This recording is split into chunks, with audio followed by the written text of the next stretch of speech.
Nguyên tắc làm người. Làm người, tiền bạc ít một chút cũng được, nhưng đừng để ý chí nghèo hèn.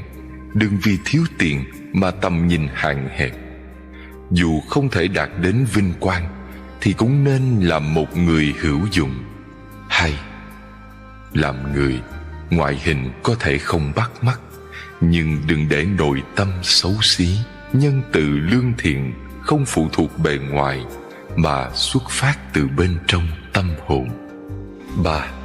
Làm người, hình thể thấp bé một chút cũng được, nhưng đừng để tấm lòng nhỏ nhen. Thế gian chẳng ai thích những kẻ tâm địa hẹp hòi. Dù vai nhỏ lưng gầy, nhưng tấm lòng nhân hậu vẫn an ủi sưởi ấm được vô số người. 4. Làm người, thể trạng gầy yếu một chút cũng được, nhưng đừng để tinh thần nhu nhược. Những người nhu nhược thường hay bi quan và tự ti, cho nên nhất định phải luyện lấy tinh thần dũng cảm, có chủ kiến và tự tin. 5. Làm người, tai mắt chậm chạp một chút cũng được, nhưng không được để tâm trí mê muội. Luôn nhắc mình giữ lấy tâm sáng trí thông để nhìn xa trông rộng. 6. Làm người, nhẫn tâm một chút cũng được, nhưng nhất định đừng quá ngang tàn để dã tâm biến mình thành ác quỷ. Nếu không, bạn không vào địa ngục thì ai vào? 7. Làm người, thông minh một chút cũng được, nhưng nhất định đừng tự cho mình là kiệt xuất, còn người đời đều là kẻ ngốc. Nếu không, thế giới này chỉ có một kẻ ngu ngơ, là bạn. 8. Làm người, lười biếng một chút thì được, nhưng đừng bao giờ là một kẻ suốt ngày biếng nhác. Việc cần làm thì nên cố gắng làm cho trọn vẹn, nên có tâm cống hiến một chút, nếu không muốn làm ký sinh trùng đeo bám xã hội. 9. Làm người, tiết kiệm một chút thì được, nhưng đừng quá toan tính vì tiền bạc. Nếu không, bạn sẽ có thói quen đánh giá người khác qua đồng tiền, sớm muộn gì cũng thành nô lệ cho nó. 10. Làm người, khoan dung một chút thì tốt, nhưng đừng để người khác xem thường, lợi dụng sự khoan dung của mình mà tiếp tục phạm lỗi. Dù thế nào cũng nên giữ lấy quy tắc và sự tự tôn riêng. 11.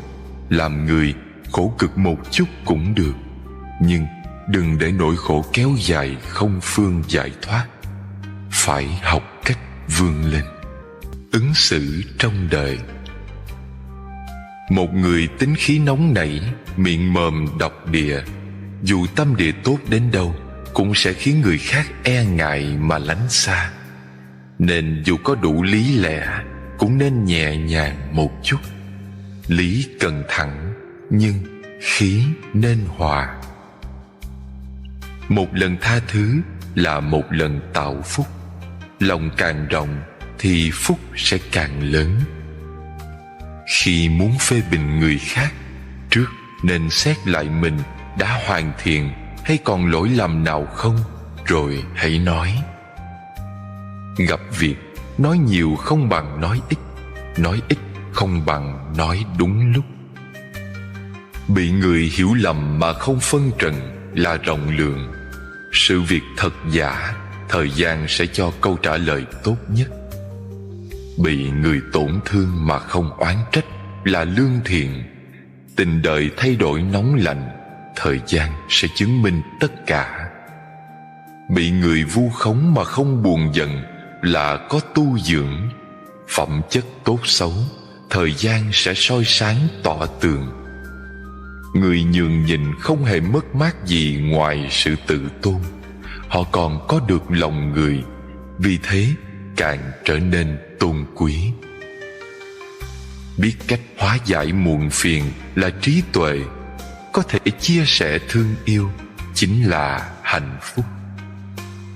Chỉ cần nhớ rằng sáng nhất là mặt trời, có ơn lớn nhất là cha mẹ. Quân tử thì rộng lượng, tiểu nhân thường hay tính toán. bạn sẽ có cách ứng xử phù hợp trong cuộc đời. Có một số việc nhìn rõ rồi sẽ thấy nhẹ nhàng hơn. Có một số người hiểu thấu rồi thì không bận lòng nữa. Làm người nhiều lúc không nên quá rạch ròi. Có khi hết lòng hết dạ vẫn bị trách hờn. Cứ thoải mái vô tư thì không gì vướng bận. Chỉ cần trân trọng người trước mặt, làm tốt việc của mình, chân thành lương thiện, không thẹn với lòng, tất cả sẽ có sự hồi đáp xứng đáng. Có câu, nước quá trân thì không có cá, người xét nét quá thì không có bạn. Tranh chấp với người nhà, giành được rồi thì tình thân cũng mất đi. Tính toán với người yêu, rõ ràng rồi thì tình cảm cũng phai nhạt. Hơn thua với bạn bè, chiến thắng rồi thì tình nghĩa cũng không còn. Khi tranh luận, người ta chỉ hướng đến lý lẽ mà quên rằng cái mất đi là tình cảm, còn lại sự tổn thương là chính mình. Rũ bỏ sự cố chấp của bản thân, dùng lòng khoan dung để nhìn người xét việc, thêm một chút nhiệt tình, một chút điềm tĩnh và ấm áp, thì cuộc sống sẽ luôn có ánh mặt trời, và suốt đời mình sẽ là người thắng cuộc. Cuộc sống không có khuôn mẫu cố định, chỉ cần một trái tim trong sáng và nhiệt huyết. Gặp phiền não thì tự tìm niềm vui riêng, đừng quên đi hạnh phúc. Dù bận rộn đến đâu, cũng nhớ giữ lại chút thanh xuân, đừng để mất sức khỏe. Mệt mỏi rồi thì tạm dừng lại nghỉ ngơi, đừng đánh mất niềm vui cuộc sống. Đời người trôi qua rất nhanh, nếu có thể bước qua những lợi danh hư ảo, thì có thể chạm đến những điều chân thật. Cuộc sống gặp chuyện phức tạp, nên giải quyết nhẹ nhàng và bỏ đi những vướng víu không cần thiết. Để lòng thanh thản mới có thể tiến về phía trước. Nhường đường cho người khác thì tránh được những bon chen vụn vặt. Mỗi khi không vừa ý, hãy nhớ đến hạnh của nước, luôn mềm mỏng nhẹ nhàng, âm thầm dung nạp rồi chuyển hóa vạn vật mà không cần tranh chấp phân bua. Nếu mỗi người đều có thể tu dưỡng đến cảnh giới đó, thì lo gì thiên hạ không thái bình, lòng người không yên định. Có lẽ chúng ta thường hay phạm chung một lỗi lầm: nhận lòng tốt ai đó đã quen, bỗng một ngày họ có chút sơ suất, mình lập tức quên hết những điều tốt đẹp còn lại. Người ta thường hay nhớ những khiếm khuyết và lỗi lầm của kẻ khác, thích xét nét những khuyết điểm của họ, rồi cho rằng người ta không bằng mình, nên càng nhìn càng thấy thiên hạ yếu kém, càng quan sát càng khó lòng chấp nhận. Thật ra, việc nhìn người khác cũng giống như soi gương. Nếu mình chau mày trợn mắt, chắc chắn sẽ nhận lại hình ảnh khó chịu. Từ đó cả ta và người đều cảm thấy không vui. Chút vụng về của người khác trong mắt ta cũng trở nên to tát. Khi không hài lòng nhưng vẫn phải đối diện thì khó chịu như kim đâm vào mắt, gai chích vào da, phải nhổ ra mới thấy thoải mái. Nhớ lỗi lầm của người là lấy sai trái của họ trừng phạt chính mình, khiến bản thân không vui, suốt ngày sống trong khó chịu. Vì vậy, hãy ghi nhớ những điểm tốt của người. Đối với những khiếm khuyết nên khoan dung một chút. Lâu ngày sẽ thấy ai ai cũng có điều đáng học hỏi. Trong lòng chỉ có những điều tốt, thế giới sẽ tươi đẹp biết bao nhiêu. Ghi nhớ điểm tốt của người tốt hơn nhiều so với việc ghi nhớ lỗi lầm của họ, rồi ôm trái tim oán giận đau khổ lay lắt trong đời. Con người dù tốt đẹp thế nào cũng không thể thập toàn thập mỹ. Tình cảm dù toàn vẹn đến đâu cũng không thể không có tì vết. Nếu mở lòng bao dung đón nhận, sẽ cảm thấy thế giới này thật ra không đến nỗi tệ như bạn nghĩ.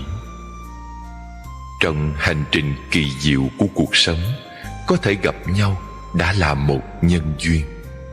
Chúng ta nên trân trọng, đừng để sự giận dữ cuốn trôi bao ân tình tốt đẹp, để lại những hối tiếc muộn màng.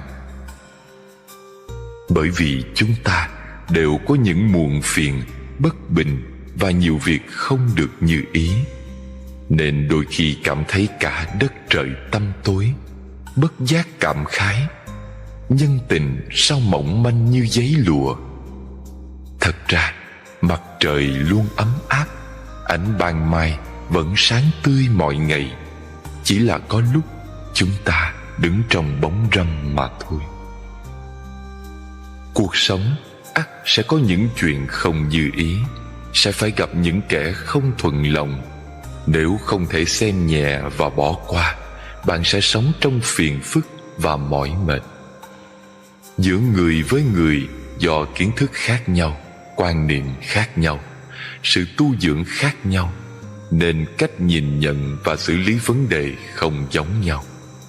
Vì thế, đôi khi có sự đụng chạm, xung đột hay mâu thuẫn với nhau cũng là chuyện bình thường. Những lúc như thế, tha thứ trở thành phong độ, thành một cách tu dưỡng, là một cây dù có thể bảo vệ, giúp bạn bước về phía trước trong mưa gió bão bùng. Tha thứ cho người khác đôi khi cần một chút hy sinh, một tấm lòng rộng lượng hay một chút thiệt thòi. Đó hoàn toàn không phải nhu nhược hay yếu đuối, mà để con đường bạn đi rộng rãi và thoáng đãng hơn. Cuộc sống cũng giống như bầu trời, không thể lúc nào cũng trong lành để bạn vui thích, mà đôi khi sẽ u ám khiến bạn phiền muộn. Cuộc sống cũng không thể tặng mãi cho bạn những điều may mắn và hạnh phúc. Có lúc nó sẽ bắt bạn nếm đủ những cay đắng ngọt bùi. Vì thế, hãy mở lòng mình ra, tập nếp sống thứ tha, bước qua những người và việc khiến bản thân phiền muộn. Bạn sẽ thấy mình đang đứng ở trên cao và nhìn ra xa tận cuối chân trời. Sinh mạng mỗi người chỉ có một, dù ngắn hay dài. Cuộc sống mỗi ngày mỗi tiếp nối, dù buồn hay vui. Đường đời mỗi chặng một cách bước, dù lùi hay tiến. Con người không ai là hoàn mỹ. Công việc không có gì là vẹn toàn. Gặp người nhỏ nhen đừng nên tính toán, bởi tính toán chỉ chuốc thêm phiền phức. Gặp chuyện phức tạp đừng quá để tâm, bởi để tâm chỉ khiến bản thân thêm mỏi mệt. Thế giới rộng lớn, lòng người hỗn tạp, sao có thể không gặp kẻ nhỏ nhen? Bụi trần thăm thẳm, sự thế phù du, sao có thể không gặp điều phiền muộn? Nghĩ vừa phải, nhìn thoáng ra. Bị oan ức hãy cứ lặng im, hóa giải rồi thì mỉm cười nhẹ nhõm. Không có mặt trời thì nghe gió thổi, ngắm mưa rơi. Không có hoa tươi thì hít thở hương thơm đồng nồi. Không có tiếng vỗ tay thì thưởng thức sự yên tĩnh một mình. Thời gian xoay chuyển, năm tháng đổi dời.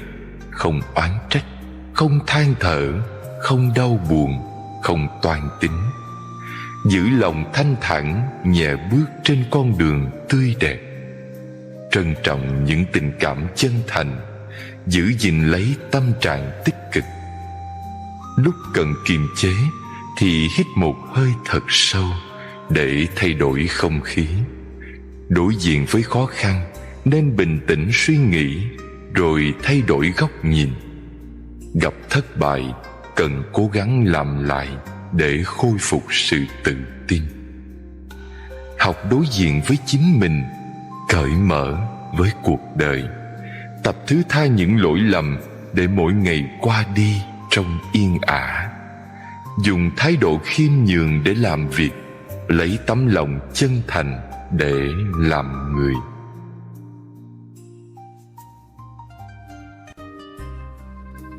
Làm người, suy nghĩ nhiều để làm gì?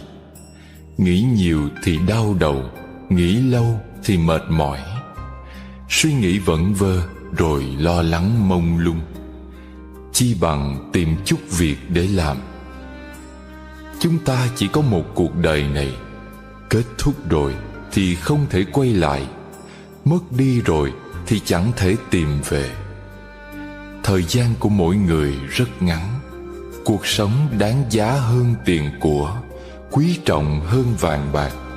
Vậy nên đừng lãng phí. Đừng suy nghĩ nhiều nữa, trân trọng những gì trước mắt thôi. Sống một ngày biết được một ngày, qua một ngày biết hết một ngày. Chúng ta không thể dự đoán được một phút sau sẽ có việc gì phát sinh, cũng không biết mình và người bên cạnh ai sẽ rời đi trước. Những người bạn quan tâm hay người quan tâm bạn cũng chỉ là mối nhân duyên ở kiếp này, qua rồi chưa chắc sẽ gặp lại. Vậy suy nghĩ nhiều để làm gì? Mệt rồi thì nghỉ ngơi, thấy phiền thì thư giãn. Đời người việc bất như ý luôn luôn có. Trong cuộc sống, kẻ nhìn bạn không thuận mắt cũng rất nhiều. Đừng quan tâm đến những lời đồn thổi, nhìn nhẹ nhàng những trắc trở gập ghềnh, biến sự đả kích thành động lực, xem thất bại như bài học, rồi tiếp tục đi con đường của mình, làm công việc của mình. Người biết đau không chỉ có mình bạn. Ai cũng phải vừa trị thương, vừa kiên cường, vừa trải nghiệm, vừa trưởng thành. Cuộc sống dù mệt mỏi cũng phải đối diện. Ngày tháng dù vất vả cũng phải đi qua. Chúng ta không được sinh ra trong quyền quý, nên tất cả phải dựa vào nỗ lực tự thân. Hãy dặn mình đừng bao giờ bỏ cuộc, vì tương lai phía trước còn rất dài. Chúng ta không có trái tim sắt đá hay kim cương, lúc mịt mù cũng sẽ lo sợ, khi đau lòng cũng muốn khóc than. Nên nhớ chăm sóc mình tốt một chút, vì khi biết trân trọng mình thì người khác mới trân trọng bạn. Biết cách thương lấy mình thì mới có thể thương yêu người khác. Chúng ta không phải người ăn nói điêu luyện, nên gặp ai hiểu thì không cần giải thích. Kẻ không hiểu thì giải thích cũng chẳng để làm gì. Cứ thẳng thắn làm người, không thẹn với trời đất và lương tâm là được. Thời gian lâu ngày sẽ soi tỏ lòng người. Bất kể là loại tình cảm nào, chỉ cần mình chân thành sẽ gặp người sâu sắc. Chỉ cần mình hết lòng sẽ có người cảm nhận được. Cuộc sống có rất nhiều việc không thể dự đoán trước, có nhiều đáp án không cần giải thích thêm. Nếu thấy vui thì tiếp tục. Dù mưa hay gió, hãy cứ kiên trì. Đường dưới chân là tự mình đi, khổ trước mắt phải tự mình trải nghiệm. Niềm đau trong lòng cũng tự mình chịu lấy. Đừng bao giờ ỷ lại vào bất kỳ ai, cũng không cần chờ đợi gì ở người khác. Dựa vào ai cũng không bằng dựa vào mình. Ai tốt đẹp cũng không bằng bản thân mình tốt đẹp. Ở đời có một số việc phát sinh rồi chỉ có thể tiếp nhận. Có một số người quay lưng rồi chỉ có thể buông tay. Một vài đoạn đường chọn lựa rồi thì không thể quay đầu. Cuộc sống có những lúc bất lực như thế. Nếu nhìn thông sẽ thấy, có nhiều thứ mất đi mà bình an hơn là có được. Vài niềm đau nhẫn một chút liền qua đi. Một số phiền phức nhẫn một chút là có thể giải quyết. Một vài lời nói, nhẫn một chút thấy không cần tranh luận nữa. Một vài tình cảm, nhẫn một chút lại không muốn tiếp tục. Một vài con người, nhẫn một chút không buồn chờ đợi nữa. Nếu mạng sống được tính bằng hơi thở, thì cuộc đời mỗi người dù dài hay ngắn, rốt cuộc chỉ gói trọn trong 5 ngày. Hôm trước, hôm qua, hôm nay, ngày mai và ngày sau. Hãy sống thật ý nghĩa mỗi ngày. Cảm ơn hôm trước. Quá khứ đã qua không thể thay đổi, chỉ nên cảm kích vì mình vẫn còn được sống. Biết ơn cha mẹ đã đưa chúng ta đến với cuộc đời tươi đẹp này, để mỗi ngày có thể ngắm ánh bình minh trong trẻo, nhìn cảnh hoàng hôn yên bình, cảm nhận cuộc sống diệu kỳ, tận hưởng niềm vui nhân thế. Tổng kết hôm qua: con đường chúng ta đi qua có niềm vui, hạnh phúc và thành công. Bên cạnh đó cũng có niềm đau, nỗi khổ và thất bại. Sai sót ở đâu thì làm lại nơi đó. Thất bại hôm qua sẽ là nền tảng cho thành công ngày mai. Không thể bỏ qua việc học hỏi, càng không thể từ chối sự tiến bộ. Nắm chắc hôm nay. Trân trọng hiện tại, chăm chỉ học hành, chuyên cần thực hành, vững bước tiến về phía trước. Hôm qua đã không còn, ngày mai thì chưa đến, chỉ có bây giờ ở đây. Hiện tại chăm chỉ cày cấy, thì ngày sau ắt có cái để thu hoạch. Người có trí tuệ sẽ không sống theo miệng lưỡi thế gian, cũng không sợ hãi ánh nhìn thiên hạ. Chỉ cần hiểu được lòng mình, quan sát những điều hay dở của bản thân, rồi lần lần sửa đổi, cũng là một cách tu dưỡng. Những gì xuất hiện trong cuộc đời chỉ có thể trải nghiệm mà không thể chiếm hữu, vì chúng ta chỉ là những lữ khách qua đường, sẽ có ngày phải nói lời vĩnh biệt.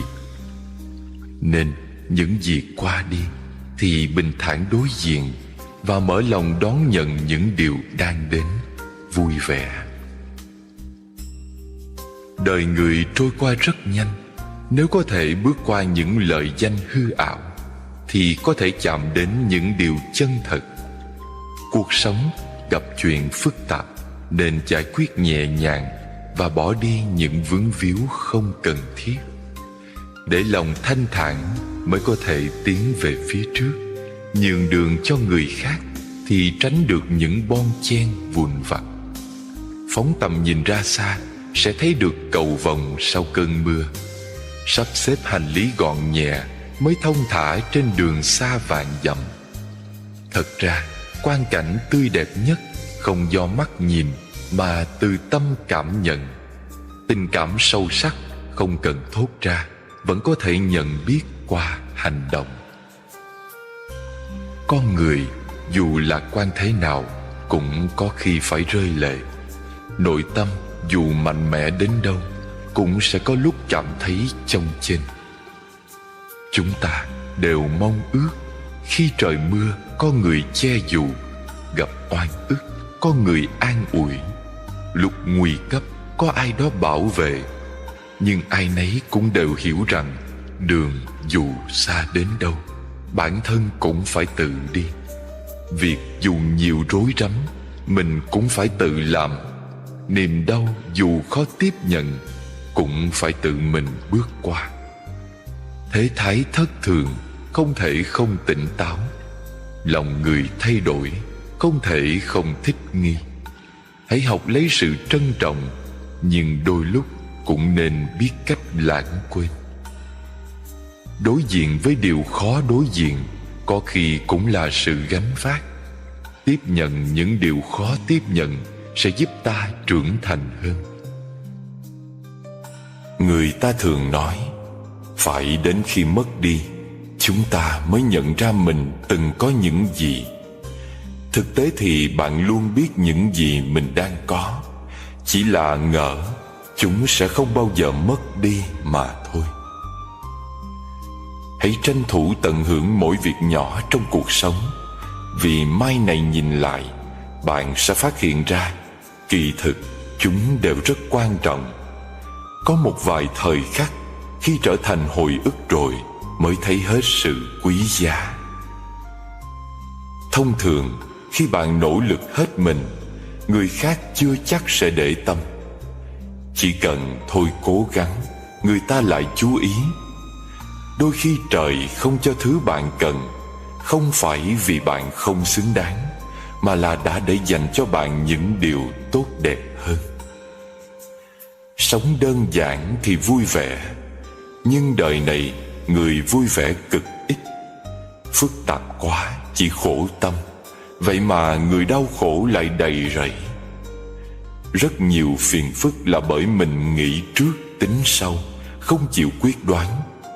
Vậy nên những thứ cần cầm lên thì đừng do dự nữa, những thứ cần buông xuống thì cũng hãy thẳng tay.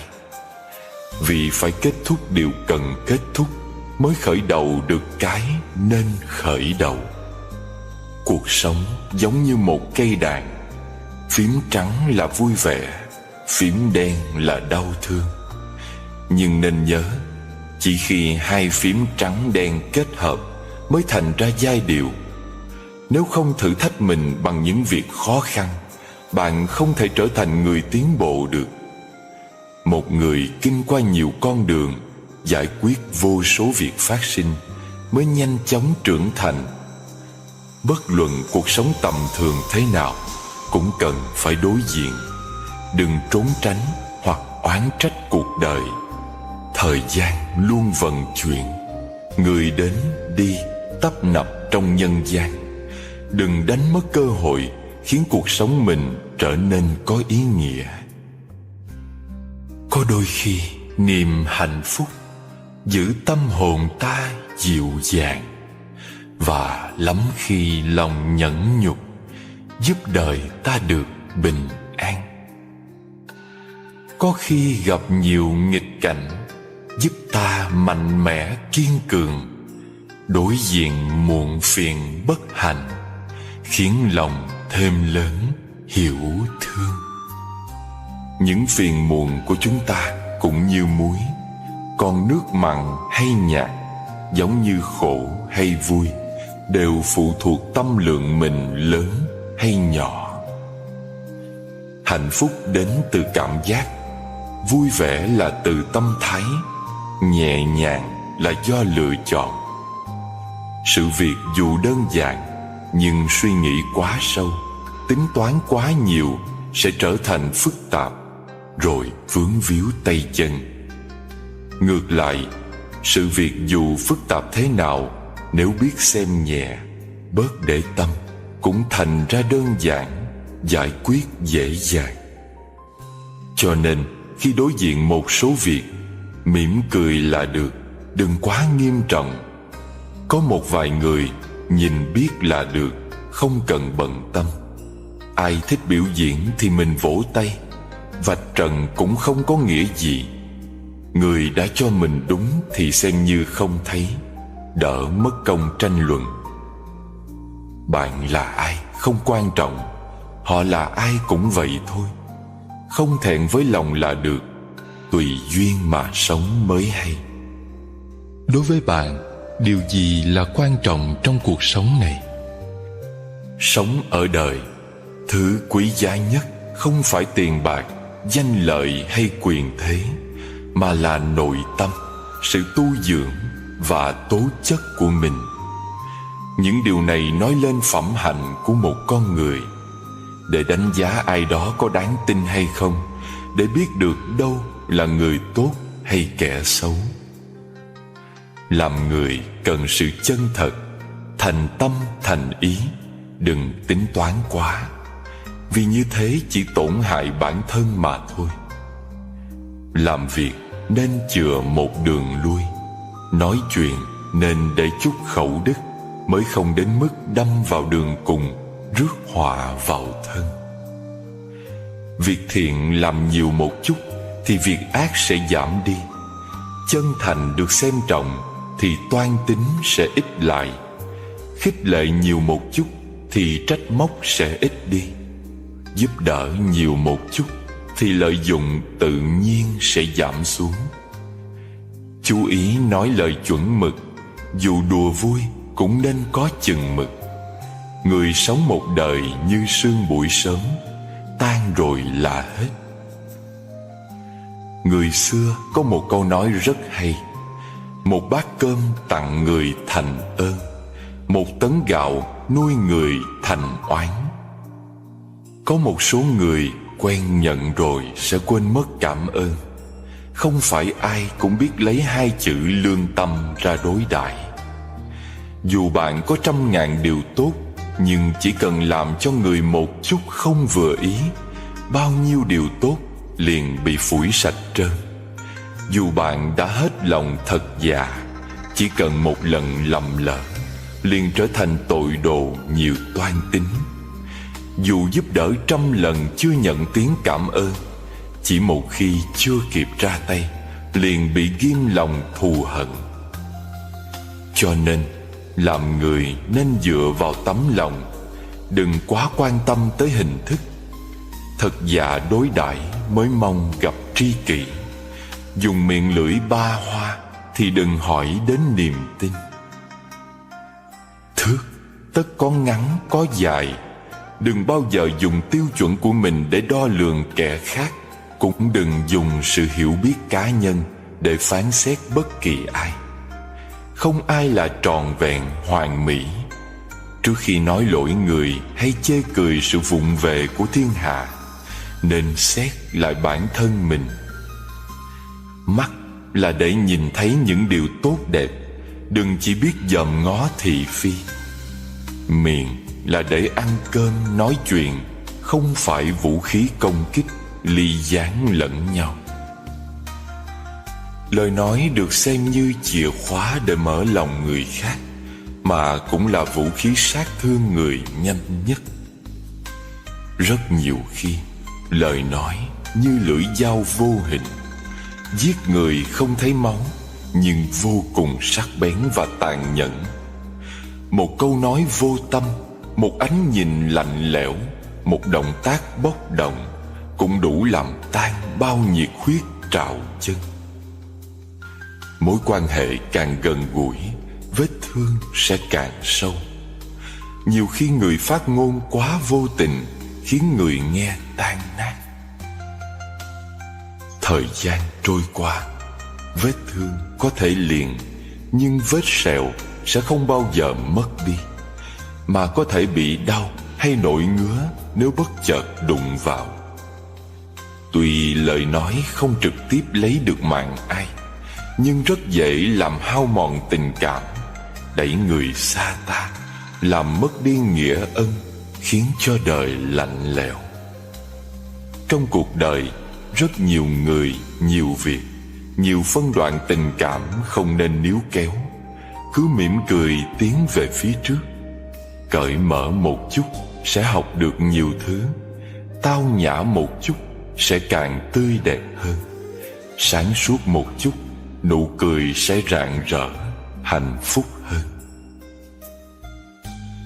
Trên đời vốn không có chuyện bất bình, mà chỉ có cái tâm bất bình.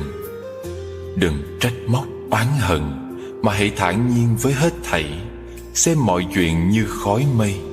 Rồi bạn sẽ nhận ra rằng đời người rốt cuộc rồi cũng như một cơn gió thoảng, khởi lên rồi tan biến, đến rồi đi, sinh ra từ cát bụi, rồi cuối cùng lại hòa mình vào cát bụi. Cuộc sống của mỗi con người cũng giống như một cuốn sách vậy. Có trang buồn, có trang vui, có trang đau khổ, có trang hạnh phúc. Bạn hãy mạnh mẽ lên, mỗi ngày lật một trang. Nếu trang nào cũng giống nhau thì cuốn sách chẳng có gì thú vị cả. Phải có trang này, trang kia thì cung bậc cảm xúc của ta mới phát huy được hết khả năng của nó. Trải qua đau khổ, ta sẽ biết trân trọng hạnh phúc hơn. Cuộc đời gặp gỡ hay ly tan đều là nhân duyên. Thuận theo đó mà được yên ổn chính là điều tốt đẹp nhất. Đời người không dài không ngắn, đáng trân trọng thì nên giữ gìn, cần bỏ đi thì hãy buông tay. Có một số người ta quên không được là do không nợ. Một số khác ta nhất định phải quên đi vì không đáng nhớ. Đừng quá tin tưởng vào mắt mình, vì có khi những gì bạn nhìn thấy là những điều đang mong muốn, còn những thứ không thích đã bị bạn lướt qua. Chúng ta đều nghĩ rằng mình làm chủ cuộc đời này, mà quên mất cuộc sống vốn phải cần rất nhiều người phối hợp. Bất luận hôm nay gặp bao nhiêu khó khăn, bạn hãy cứ vững tin rằng chỉ có hôm qua là không thể trở lại, còn ngày mai chắc chắn sẽ đến. Đời còn dẫm nhau mà sống, người còn nặng những niềm riêng. Vì ngỡ kiếp đời miên viện, tình người đạo đức xô nghiêng. Người về thương người nhỏ lệ, cúi mình lạy khắp thiên nhiên. Một thanh niên hỏi một vị thiền sư: Dạ thưa thiền sư, làm thế nào để trở thành một người vui vẻ và đem lại niềm vui cho người khác? Vị thiền sư vui vẻ trả lời: Có 4 loại cảnh giới, ngươi có thể lĩnh hội điều tuyệt vời trong đó.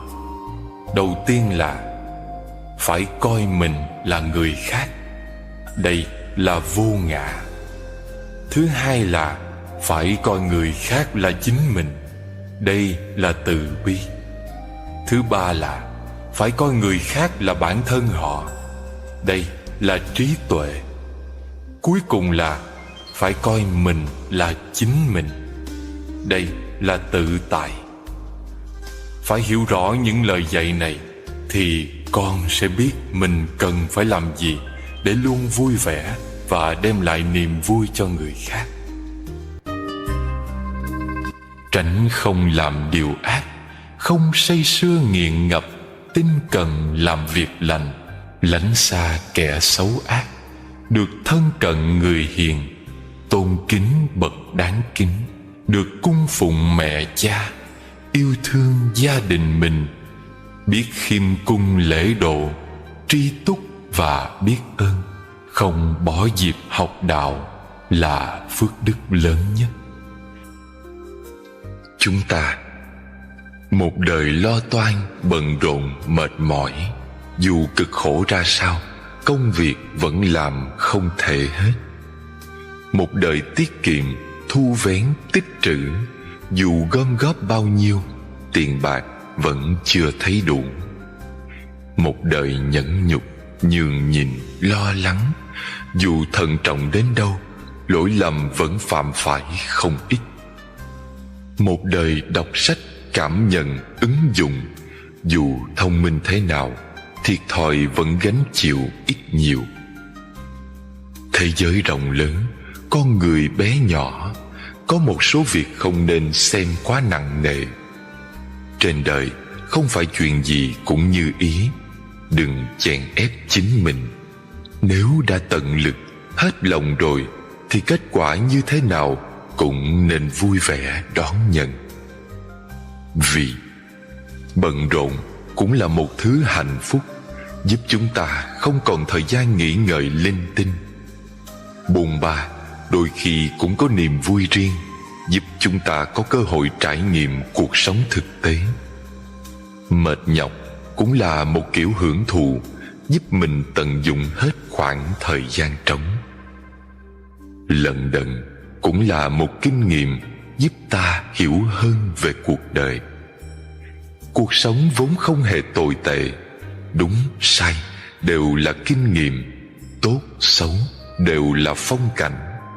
Nếu tâm an ổn thì hạnh phúc sẽ luôn có mặt. Dù sao thì cuộc sống vẫn cứ trôi đi, Mãi lo lắng xa xôi cho chuyện thiên trường địa cửu, chi bằng giữ lấy sự bình an cho tâm hồn tại giây phút này. Ở đời, thời gian không đủ nhiều để dành cho việc hối hận. Ăn rồi thì đã ăn rồi, không cần phải nói lại. Yêu rồi cũng đã yêu rồi, không cần phải lăn tăn. Tan rồi thì đã chia xa, không cần phải níu kéo. Đời mỗi người chẳng qua cũng chỉ là một hành trình. Vinh hoa phú quý như hạt sương trên hoa cỏ buổi sớm mai.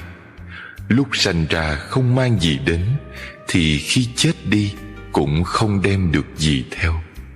Được mất cũng chẳng là gì, cứ thuận theo tự nhiên, ắt sẽ bình an.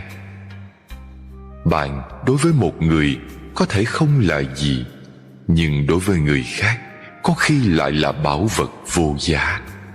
Hãy nhớ giá trị của mình ở đâu để có cách ứng xử phù hợp nhất. Không cần mời quá nhiều người bước vào cuộc đời mình.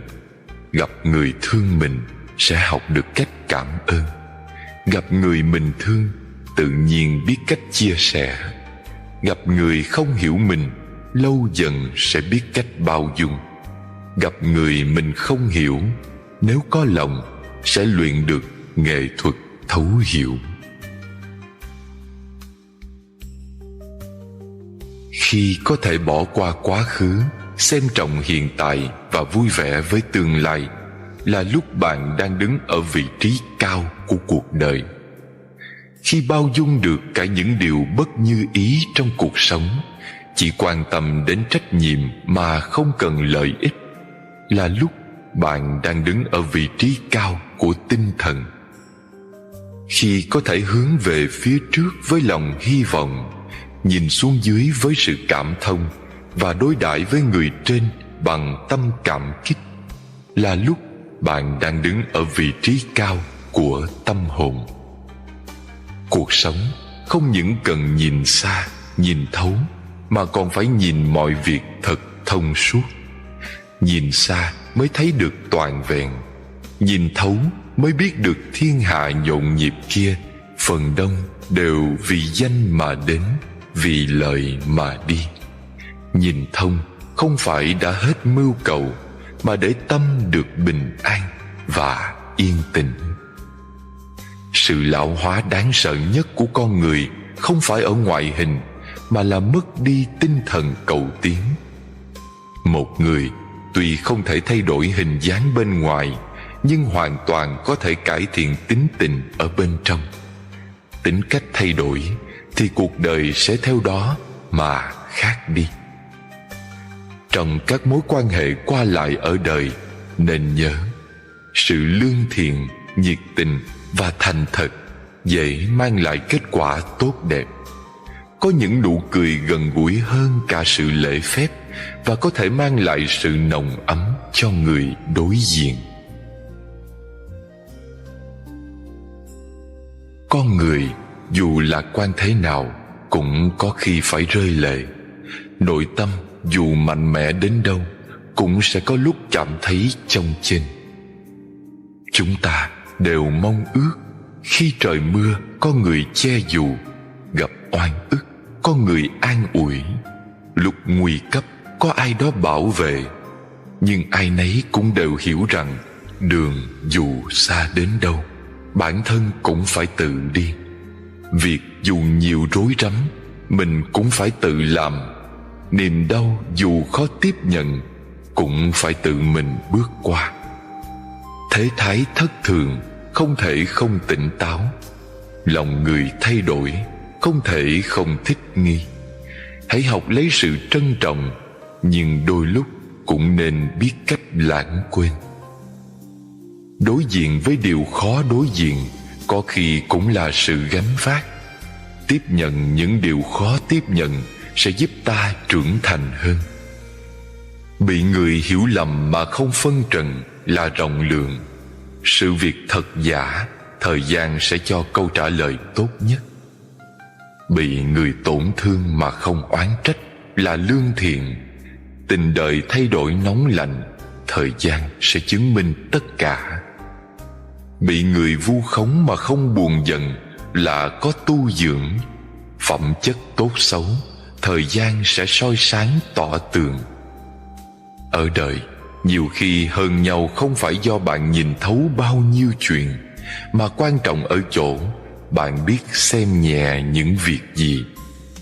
Tấm lòng rộng hay hẹp không phụ thuộc việc quen biết người nhiều hay ít, mà có thể bao dung được những ai.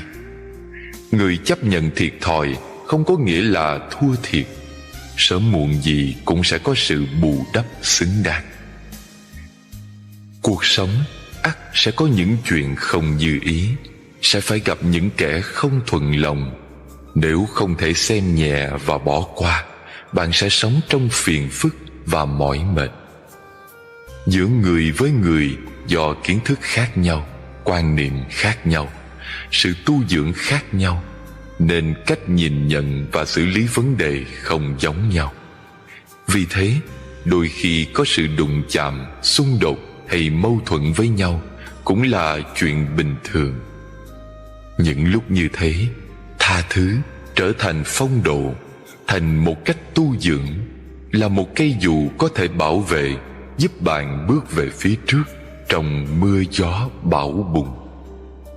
Tha thứ cho người khác đôi khi cần một chút hy sinh, một tấm lòng rộng lượng hay một chút thiệt thòi.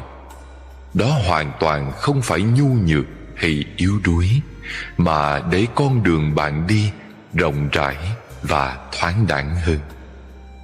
Cuộc sống cũng giống như bầu trời, không thể lúc nào cũng trong lành để bạn vui thích, mà đôi khi sẽ u ám khiến bạn phiền muộn.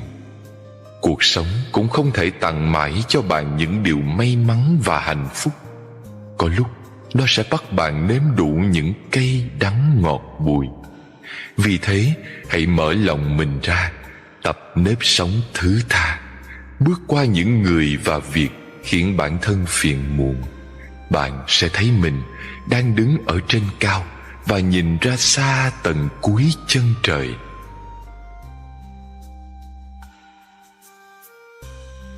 Thói đời thường không quan tâm bạn đã chịu bao nhiêu ấm ức, cũng chẳng cần biết đến những đau khổ nhọc nhằn. Thứ người ta chú ý chỉ là kết quả mà bạn có thể cống hiến. Nên khi gặp mưa gió cuộc đời, chỉ cần dặn bản thân rằng đi qua vùng giông bão, mặt trời tự nhiên sẽ xuất hiện. Đừng mất công than ngắn thở dài trước mặt người khác, bởi có nói họ cũng chẳng bận tâm đâu.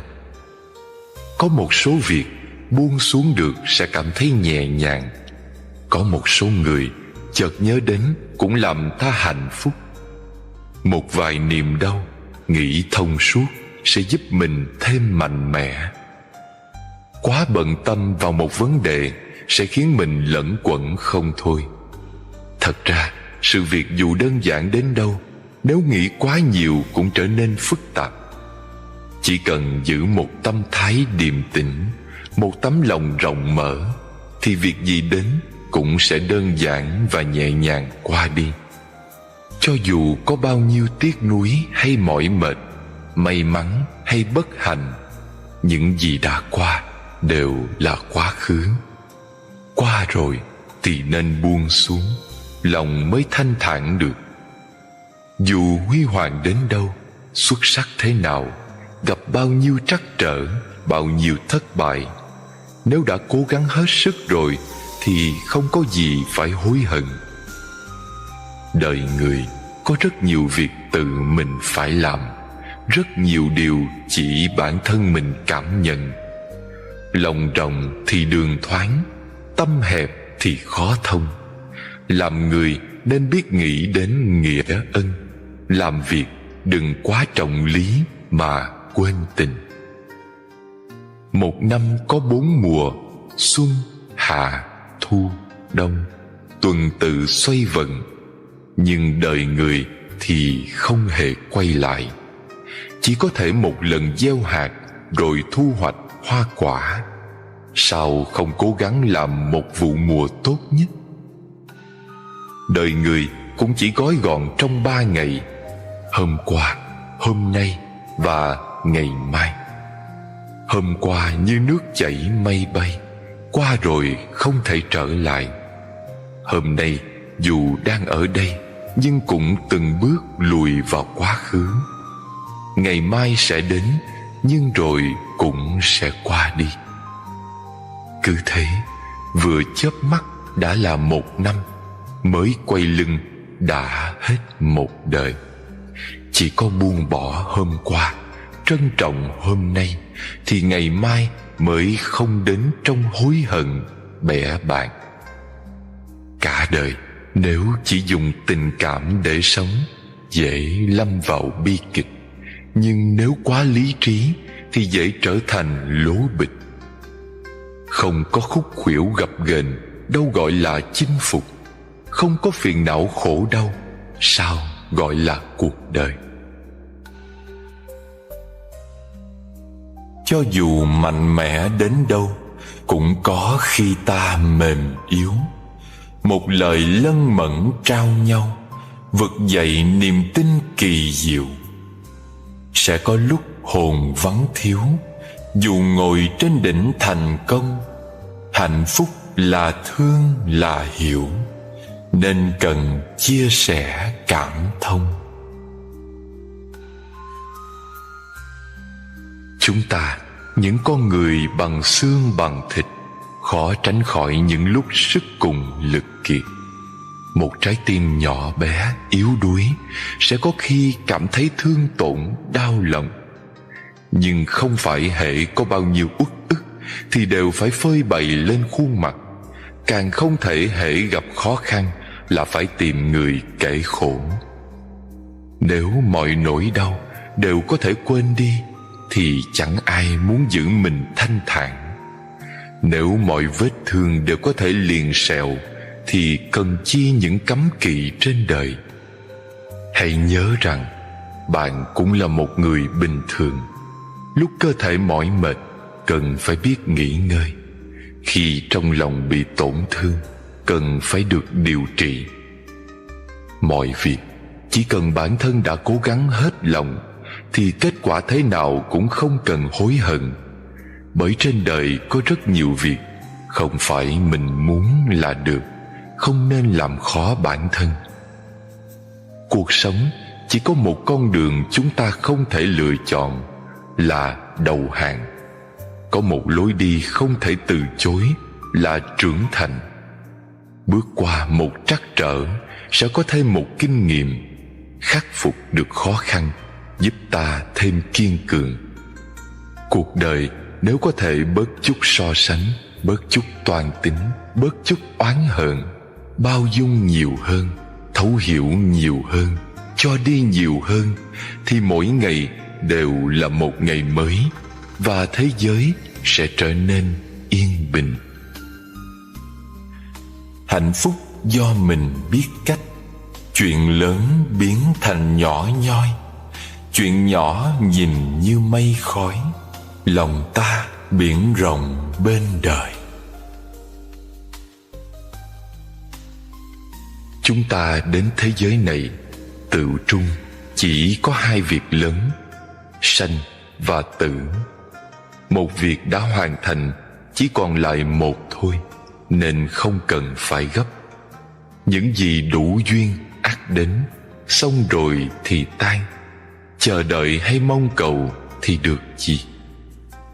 Người có trí tuệ sẽ không sống theo miệng lưỡi thế gian, cũng không sợ hãi ánh nhìn thiên hạ. Chỉ cần hiểu được lòng mình, quan sát những điều hay dở của bản thân, rồi lần lần sửa đổi, cũng là một cách tu dưỡng. Đời người, lạc lõng lớn nhất là không có chỗ nương tựa tâm linh, không biết nơi cần phải hướng về. Bất luận bạn có ý thức được hay không, có thừa nhận hay không, nhưng nếu trong lòng chỉ có điều tốt đẹp, thì sẽ không việc gì có thể khiến bạn phiền muộn. Nếu nội tâm thật sự lương thiện, thì không bao giờ oán giận ai cả. Nếu cách sống thật sự giản đơn thì thế gian dù hỗn loạn đến đâu cũng không ảnh hưởng được bạn. Làm người tốt thì thân khỏe tâm an và giấc ngủ yên ổn. Làm việc tốt thì trời hiểu đất biết và quỷ thần kính phục. Nếu không nghi ngờ thì thế gian không lạnh lẽo. Nếu không phân biệt thì thế giới không xa xôi. Nếu không oán giận thì bầu trời luôn ấm áp. Nếu không gây sự thì bốn biển mãi thanh bình. Sự yên tĩnh thật sự không phải là ngồi bất động hàng giờ, mà biết dùng tâm thái điềm tĩnh quan sát vạn vật, lắng nghe cả tiếng hoa cỏ sinh sôi. Sự bình ổn bền vững đến từ nội tâm, mong cầu hay tìm kiếm bên ngoài không bao giờ có được. Con người phấn đấu cả đời, vất vả cả đời, đến lúc ra đi cũng không thể mang theo dù một cọng cỏ lá cây.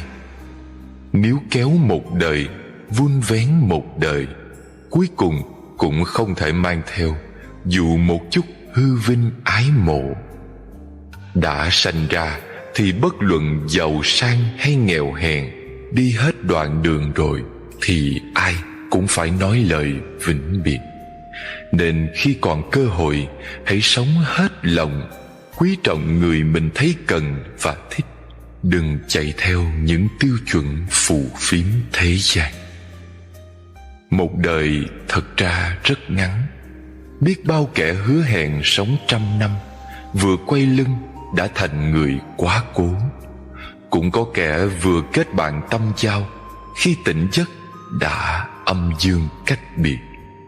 Nên khi còn cơ hội, đừng gây chuyện đáng tiếc. Đừng suy nghĩ quá nhiều, đừng để ý thái quá, đừng mong cầu quá lố. Cố gắng đối xử tốt với những người bên mình một chút, vì qua đời này rồi chưa chắc đã gặp lại. Những gì xuất hiện trong cuộc đời chỉ có thể trải nghiệm mà không thể chiếm hữu. Vì chúng ta chỉ là những lữ khách qua đường, sẽ có ngày phải nói lời vĩnh biệt. Nên những gì qua đi thì bình thản đối diện và mở lòng đón nhận những điều đang đến vui vẻ.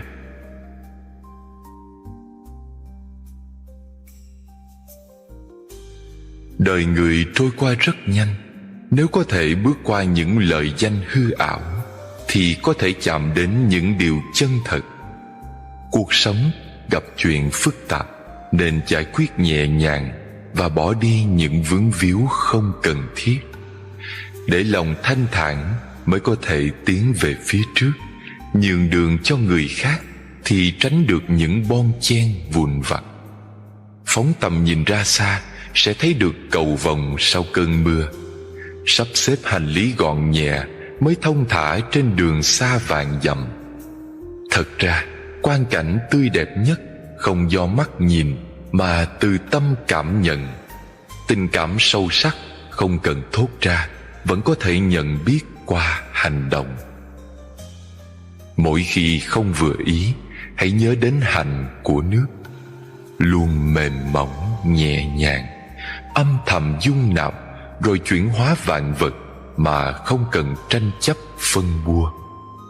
Nếu mỗi người đều có thể tu dưỡng đến cảnh giới đó thì lo gì thiên hạ không thái bình, lòng người không yên định. Nửa đời người tôi hiểu được, vô thường ấy lẽ thường nhiên, và ta chỉ là chiếc lá trong rừng nhân loại vô biên. Nếu có một điều vĩnh cửu thì đó chính là đổi thay. Đổi thay chẳng hề thay đổi, đành hanh tại thế gian này. Điều ta cho là hạnh phúc, nào phải cứ là bên nhau. Dẫu hai phương trời cách biệt, vẫn vui ý hợp tâm đầu. Không phụ thuộc vào năm tháng mà đo sống ít hay nhiều, chính là cách mình đã sống, mỗi ngày tỉnh thức bao nhiêu. Nửa đời trầm tư hiểu được bản chất kiếp người lẻ loi, đã biết nhân sinh hữu hạn, lấp đầy vẫn thiếu mà thôi. Con sống phủ thềm năm tháng, xóa nhòa cuốn nỗi niềm trôi. Chỉ cần nhận ra trầm tĩnh, đớn đau nào cũng phai phôi. Nửa đời người tôi học được tan hợp thăng trầm bởi duyên. Lúc muôn sự về chốn cũ, nhẹ nhàng đâu bận niềm riêng. Nửa đời người khi tỏ ngộ, phân trần đen trắng mà chi. Thế gian mỉm cười đối diện, sống với cõi lòng vô phi. Một đời luân lạc ưu phiền, tháng năm lòng nặng bao niềm âu lo.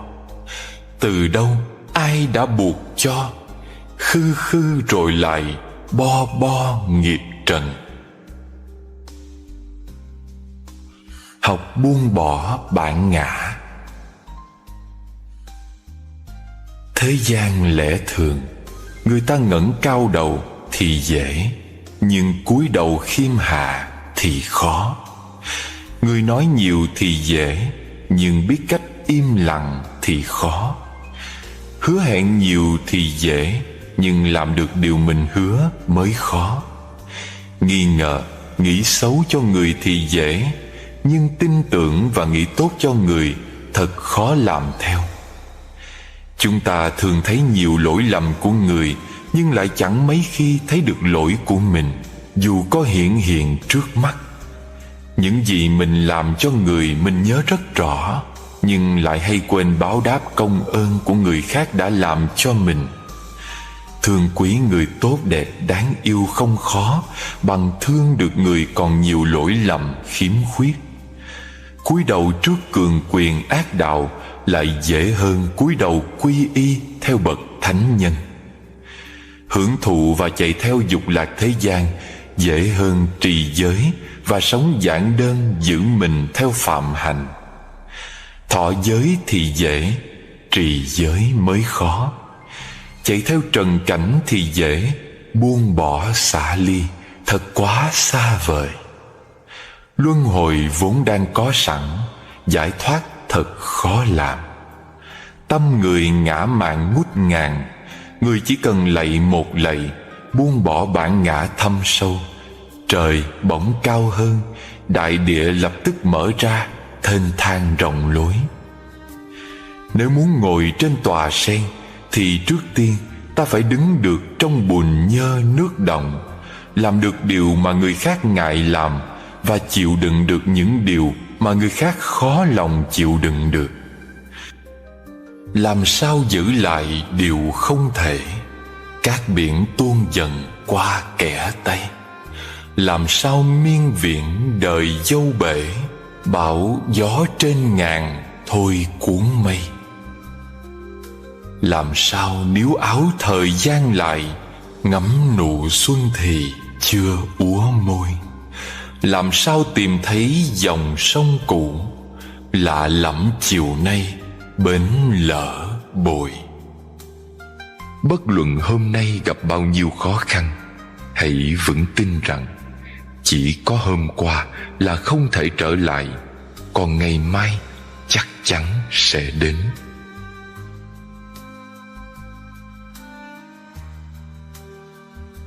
Cảm ơn những tháng mùa đông, biết ngày xuân đến ấm nồng ban mai. Cảm ơn thất bại đắng cay, để cười mãn nguyện hôm nay công thành. Cảm ơn từ chối đoạn đành, để ta dấn bước thực hành trải qua. Cảm ơn lời lẽ xót xa, từ nay biết sẽ thốt ra những gì. Cảm ơn tiếng bất tiếng chì, hiểu lòng nhân thế chẳng vì bận tâm. Cảm ơn ngày đó lạc lầm, mà nay tránh khỏi hố hầm đọa xa. Cảm ơn hạnh phúc nở hoa, ngẫm thời gian khó bao là chắc chiêu. Cảm ơn đau khổ cô liêu, khiến ta lắng lại học nhiều điều hay. Cảm ơn cuộc sống cuồng quay, để trân quý một phút giây yên bình. Cảm ơn ai đã vô tình ngộ ra cảm giác khi mình vong ân. Cảm ơn kẻ oán người thân, cho ta thành tựu chữ nhân chữ hòa. Cảm ơn đạo lý Phật Đà, giữa đời thuận nghịch vẫn là thông dong. Cảm ơn trời đất mênh mông, ôi sao nói tròn tiếng lòng cảm ơn.